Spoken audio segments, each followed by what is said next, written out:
A year or two before that night, it might have made sense to bet against Alpha. Not anymore. Alpha had been known for a number of years as one of the worst platoons in SEAL Team 7, but it had quickly become the best. A big reason for that, they all knew, was Chief Eddie Gallagher. The modern SEAL teams operate on a 2-year cycle of training and deploying designed to ensure that no matter what is going on in the world, there are always SEAL commandos ready to deploy to a hot zone.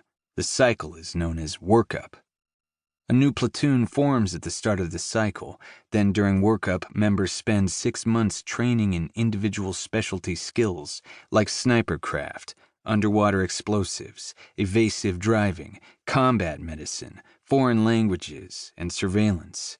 Then they spend 6 months on unit-level training, practicing how to navigate silently at night as a team, call in airstrikes, raid ships, clear houses, rescue hostages, and do all the other things small teams of commandos might be called on to do.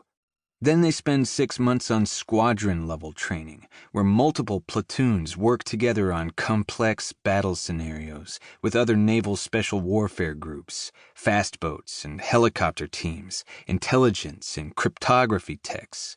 The 2-year workup ends with 6 months of deployment overseas. Then some new SEALs get mixed in and others leave, and workup starts over again. During a workup, commanders watch for the best platoons and reward them with the live or die, must succeed missions. Lackluster platoons are given less demanding work, much of it little more than foreign relations. A top platoon might get a covert insert to take out a terrorist cell in Yemen. A struggling platoon might spend 6 months training partners in Estonia or the Philippines. It says something about the SEALs that the deadliest missions in the most dangerous places are the most sought-after reward, and an assignment to a safe place with friendly people, good food, and gorgeous scenery is seen as punishment. Alpha had not been awarded a dangerous deployment in years. On their first deployment together as new guys in 2013, Miller, DeLay, Tolbert, and their longtime medic Corey Scott had deployed to a somewhat hairy corner of Afghanistan where they saw regular, if not exactly heavy, combat. But on the next workup, things fell apart when new leaders came in. The platoon chief and the officer in charge didn't get along. Bad blood complicated simple decisions. Without clear leadership, the platoon couldn't find a rhythm. They struggled in training. Among the 9 platoons of SEAL Team 7, Alpha consistently finished near the back. Their failures cost them a chance at the high-stakes deployments that all SEALs crave. Instead of Iraq or Afghanistan, they ended up in Guam. It wasn't that Alpha was short on solid operators. Miller was the best close-quarters shooter in Team 7. DeLay was a top sniper. Tolbert was being groomed for the Navy's classified anti-terrorist unit, the unit once called SEAL Team 6, that now went by the benign-sounding name Development Group, or simply DevGru. Even in an elite force like the SEALs, which only took the best, many of the guys in Alpha stood out.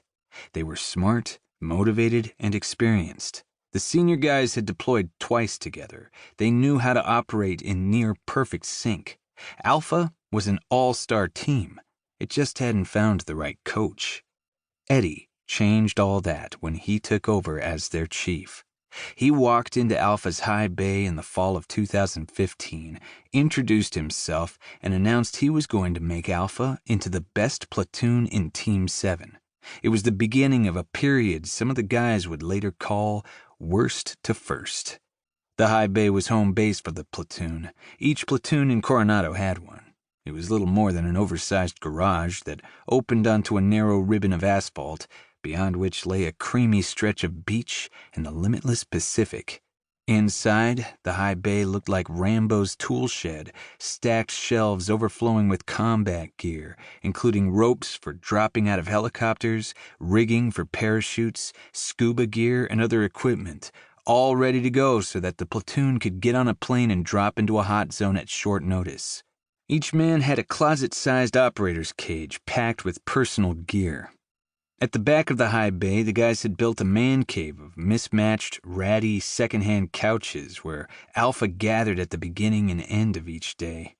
A painting on the wall of the bad karma chick in her red she-devil bustier looked down on it, her mischievous smirk offering a constant reminder to the platoon of their role in the universe.